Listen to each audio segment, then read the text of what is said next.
Spesso e volentieri quando lavoriamo su una chitarra abbiamo già i nostri buchi pre-bucati che ci indicano appunto dove installare il nostro ponte. E se non li abbiamo?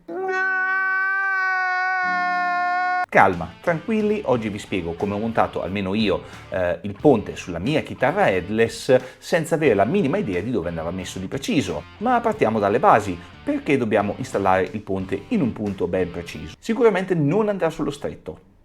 Non volevo parlare di politica, però ci stava bene come battuta. Se vogliamo pensare alle ragioni per cui è importante installare un ponte in un punto specifico, dobbiamo un po' pensarla come a quei diagrammi X e Y, adesso non mi ricordo come si chiamano, appunto quando andavamo a scuola, no? Che dovevamo trovare X e Y più 5 meno 4, quella roba lì, no? Un punto per le funzioni matematiche e la geometria che ci sono finalmente tornate utili. Nel nostro esempio della chitarra, in questo caso l'altezza, quindi l'asse Y, ci darà appunto l'intonazione esatta per la nostra chitarra. E se lo mettiamo un po' a casaccio in un punto così random, potrebbe darci appunto problemi di intonazione, quindi andremo a suonare la chitarra e invece di fare un Fa ci darà un Mi bemolle o un Re diesis.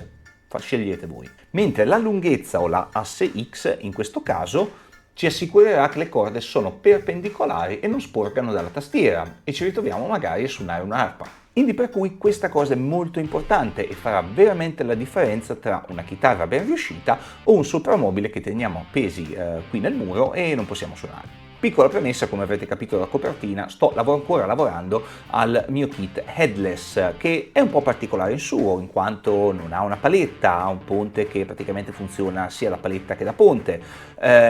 Sto imparando veramente tanto a farlo e vi consiglio caldamente di provarne uno se avete l'opportunità, però quello che tratteremo oggi vale sia per una chitarra headless che per una chitarra tradizionale. L'unica cosa che vi consiglio caldamente è di fare questa cosa però prima di passare la verniciatura e la finitura, perché altrimenti potreste graffiare o rovinare appunto il lucido e non va bene.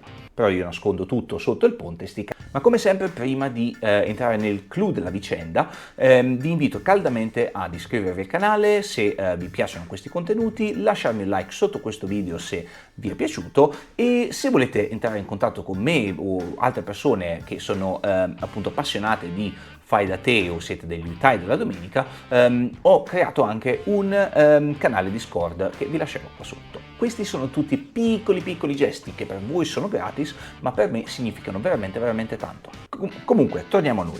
Prima di mettere qualsiasi mano sul ponte stesso ho voluto appunto installare sia il capotasto della chitarra headless e soprattutto bisogna montare il manico, semplicemente perché almeno posso avere un riscontro e capire appunto dove va questo benedetto ponte. Infatti il rapporto tra ponte e manico è molto importante, soprattutto il capotasto, ed è per questo che l'ho messo. Vado a mettere un po' di nastro adesivo qua, questa parte qua dove dovrebbe arredare il ponte. Perché faccio questo? Prima di tutto perché ci ho già passato il lucido, quindi non voglio rovinare o scrivere sopra, diciamo, e quindi utilizzerò del nastro adesivo per delineare dove devo mettere il ponte e quindi fare i buchi, quindi poi lo tolgo una volta che ho fatto i buchi. Ora dobbiamo capire qual è la lunghezza del manico, la scala o scalatura del manico che dir si voglia. Per fare questo avremo bisogno di 1 metro, questo arriva fino a 50 cm o 20 pollici, se avete uno da 1 metro meglio ancora, però io questo c'ho. Ora per scoprire la scalatura del manico prendo il mio righello e cerco di metterlo il più perpendicolare possibile e andiamo a misurare al 12° tasto, quindi partiamo proprio dal capotasto, in questo caso dal tasto 0, e andiamo a vedere che misuriamo 12 pollici e 3/4, mannaggia alle scale inglesi. Quindi adesso se da tasto 0 al tasto 12 è 12 3/4, dal tasto 12 al ponte dovrebbero essere altri 12 3/4. Quindi prendo di nuovo il mio righello, lo passo al 12° tasto e cerco di passare proprio sopra la punta del 12° tasto e di nuovo misuro 12 3/4. Quindi siamo più o meno qui. Posso farlo 2 volte, quindi facciamo di nuovo 1 12°,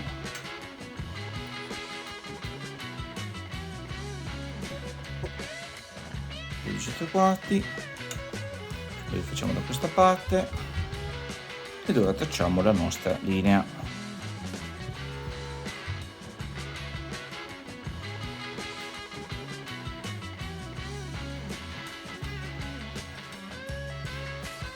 Olè.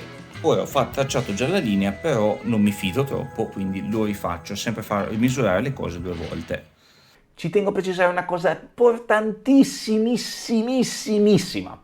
Misurate 2 volte per assicurarvi che abbiate posizionato il ponte nel posto giusto. E se misuriamo 2 volte e non finiamo sullo stesso punto, dovrete controllare una terza volta, poi una quarta, poi una quinta. Dopodiché credo che possiamo anche chiamare un geometra perché c'è qualcosa che non va. Scherzi a parte, vi raccomando comunque di seguire il metodo measure, measure, cut, oppure misura 2 volte e taglia una volta, perché in questa maniera siamo sicuri di quello che facciamo. Ho detto quello che dovevo dire, andiamo avanti col video. Eccoci qua, più o meno siamo lì. Una volta che abbiamo tracciato la linea e siamo contenti, possiamo prendere il nostro ponte e cominciare a posizionarlo. Però una cosa da tenere in considerazione sono le sellette. Infatti, come vedete, adesso le ho portate tutte a metà della loro possibilità di muoversi per un motivo di intonazione. Questo cosa significa? Che posso sia andare in avanti che indietro e quindi aggiustare l'intonazione. Però, come vedete, ci sono delle sellette che sono più alte e alcune più basse. Ora, quale prendere in considerazione? Alcuni dicono di prendere il micantino in considerazione perché è quella più facile da intonare essendo la corda più fine, altri ti dicono di metterlo tra il micantino e la corda più grave che è in basso, quindi il mi grave, io credo che farò così. Questo è un ponte un po' particolare e non ho capito perché la prima corda è un pochino più avanti rispetto alle altre. Quindi per non sbagliare, se magari montate un ponte di una Telecaster, qualsiasi altra chitarra, quello che vi consiglio è di appunto cominciare a tenere tutte le sellette a metà strada, in modo tale che avete un po' di gioco appunto per l'intonazione finale, per il setup. Insomma, cercate di tenere le sellette allo stesso livello, almeno per posizionare il ponte, almeno non vi sbagliate. Ora che ho tracciato la mia linea, posso trovare, diciamo, più o meno il punto centrale, quindi cercare di capire dove devo mettere, come posizionare il mio ponte, se qui o qui o nel mezzo in qualche maniera. Quindi il modo in cui farlo è far scorrere il metro, il righello, come vogliamo chiamarlo, nell'interità del manico, che siamo qui, ed ora andiamo a trovare il fulcro centrale che dovrebbe essere. Ora sto cercando di trovare il centro del ponte, ovviamente non tengo in considerazione questo pezzo qua che serve soltanto per tenere la brugoletta, e cercherò di contarlo dalla sesta corda alla prima, quindi proprio nel mezzo.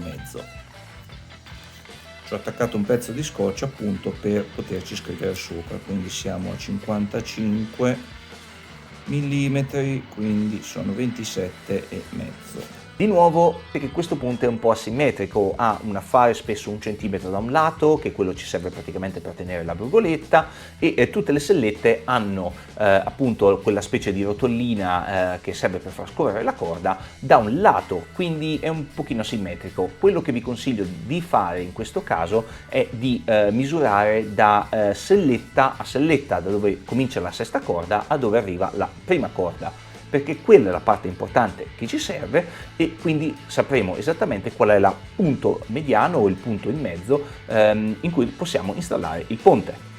E se invece di un ponte di questo genere avete magari, non so, una Telecaster o una Les Paul che dovete fargli i buchi quelli grossi, queste cose così, anche quello è una cosa molto importante, misurate sempre da selletta a selletta. La cosa peggiore che vi può capitare è quella appunto di dover avanzare ancora di più la selletta e avete finito lo spazio. Quello è veramente proprio la cosa peggiore, perché dovreste rismontare tutto, rifare dei fori, e se avete magari, non so, un ponte tipo Les Paul che dovete fare dei fori enormi e non vi è andata bene come doveva andarvi, sono veramente uccelli per diabetici.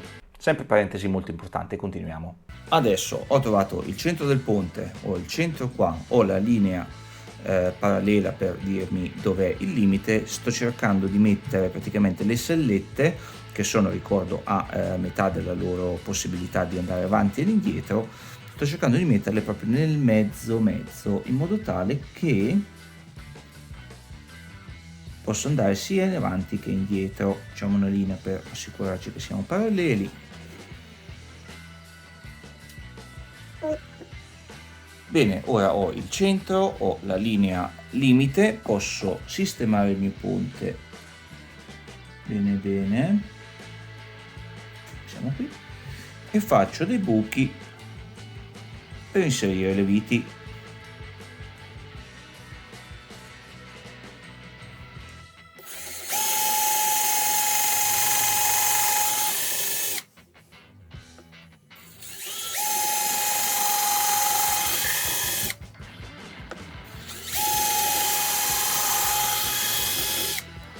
Ok, ho fatto i buchi e controlliamo se vanno bene.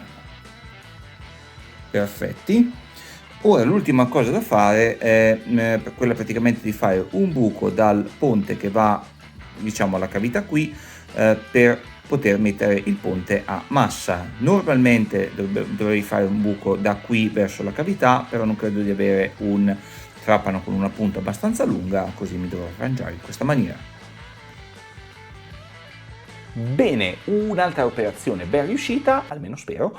Comunque settimana prossima andremo ad installare i pick-up ed ho un diagramma molto particolare che spero vi piaccia, quindi iscrivetevi al canale e cliccate sulla campanellina per rimanere aggiornati, perché uscirà la notifica fra una settimana, almeno spero. E se nel frattempo volete approfondire la questione scala del manico, qual è la scala del manico delle classiche chitarre, tutte queste cose molto importanti, vi lascio un link qua. Nel frattempo vi ringrazio di aver visto questo video, spero vi sia stato utile, non scordate di lasciarmi un like, iscrivervi al canale e ci vediamo in un altro video. Ciao!